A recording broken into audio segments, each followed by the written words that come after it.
Rahmawati as host and narasumber Rachel Amanda. I play Kusyan and Sabrina Hanifatu Syahman.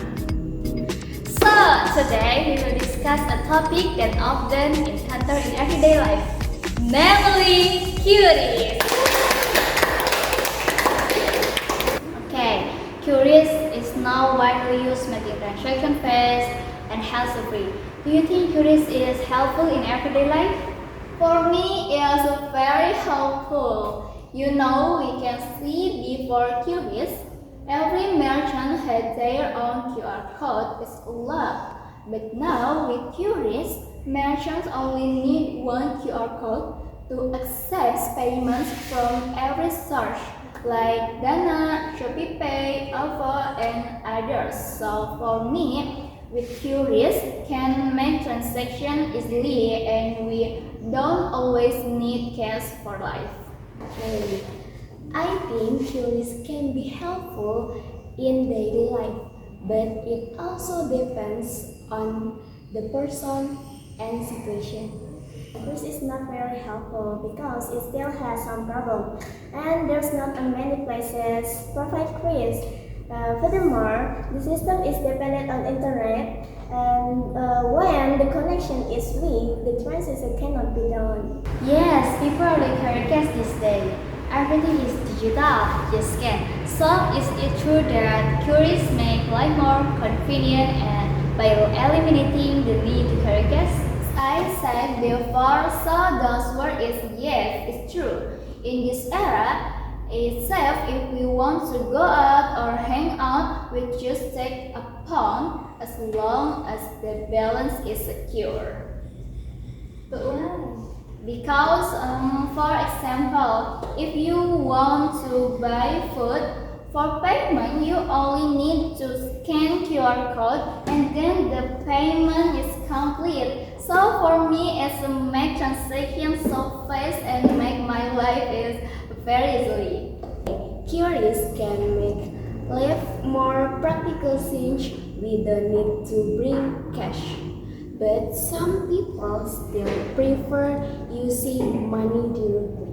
Not always practical. Instead, it makes us panic when the mobile phone runs out the energy or the application error or we lost the signal. At the end, we still need cash. So, QRIS can hinder the transaction process. Okay, so based on your own experience, is QRIS easier or more complicated to use? For me, it's complicated because the process is too long. First, we need to open the application, log in, click the scan menu, and of course, the balance must be enough.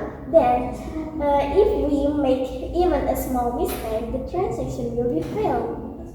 For me, with QRIS make it easier. Like we don't have to wait change like with cash. So that means transaction with QRIS are more efficient.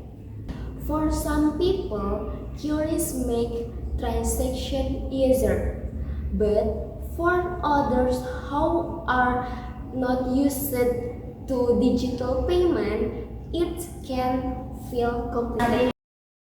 And finally, can everyone, including the elderly or those rural areas, either use QRIS? Not everyone can use QRIS easily.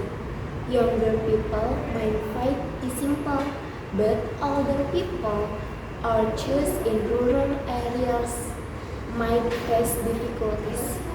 There is lots of people, especially elders, facing difficult to understand digital technology, and it is for them who live in rural areas, the internet signal is difficult to be accessed. My opinion is a yes, as long as the merchant has the QRIS logo. But maybe for parents who are often technology illiterate, they might need to be taught more detail how to use it, how to payment with QRIS. Okay guys, that's a wrap for today's episode. QRIS and True Chance the way we handle payment faster, simpler, and totally cashless. But remember, technology is only useful if we use it wisely. Thanks for tuning in, and don't forget to keep learning, keep growing, and stay castle smart. See you in the next episode of the Daily Talk Podcast. Bye bye. Thank you, everyone! Thank you, Elmar! Boom!